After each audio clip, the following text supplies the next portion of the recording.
দল হিসেবে আওয়ামী লীগকে নিষিদ্ধ করা হয়নি, তবে তাদের নির্বাচনে অংশগ্রহণের বিষয়ে সিদ্ধান্ত নেবে নির্বাচন কমিশন, এমন মন্তব্য করেছেন অন্তর্বর্তী সরকারের প্রধান উপদেষ্টা doctor Mohammad Yunus. League is not banned. Activities of Awami League has Which been would banned. include an election. And temporarily. Whether the election will be included or not, it depends on Okay, so the you're election still- commission to decide. Awami League একটি বড় রাজনৈতিক দল।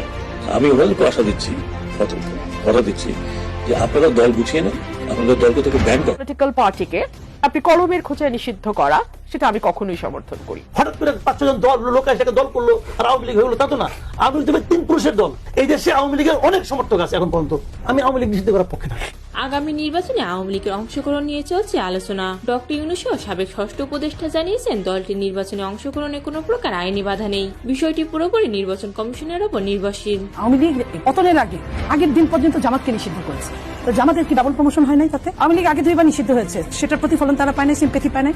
আমি তো মনে করি যারা এটা করলো তারা আওয়ামী লীগকে একরকম ভাবে পুনর্বাসন করার জন্যই করলো। এছাড়া রাজনৈতিক বিশ্লেষকরা মনে করেন, মব তৈরি করে আওয়ামী লীগকে নির্বাচন থেকে দূরে রাখা ঠিক হবে না। সবার অংশগ্রহণে সঠিক সিদ্ধান্ত নিতে পারবে দেশের জনগণ। আমরা তো চাই গ্রহণযোগ্য মাপকাঠিটা হইতে হবে, যে যাতে করে সবাই অংশ নিতে পারে। আমার কাছে মনে হয় যে এটা তো কারেক্ট, উনি বললেন, আমরাও বললাম যে আমরা নির্বাহী আদেশে কোনো দল নিষিদ্ধের পক্ষে না। আমি তাদের যে ভূমিকা দেখি, বরঞ্চ আমরা একটা যখন নির্বাচনে যাব, এটা আমরা চাইবো যে জনগণ যাতে ঠিকমতো অংশ নিতে পারে।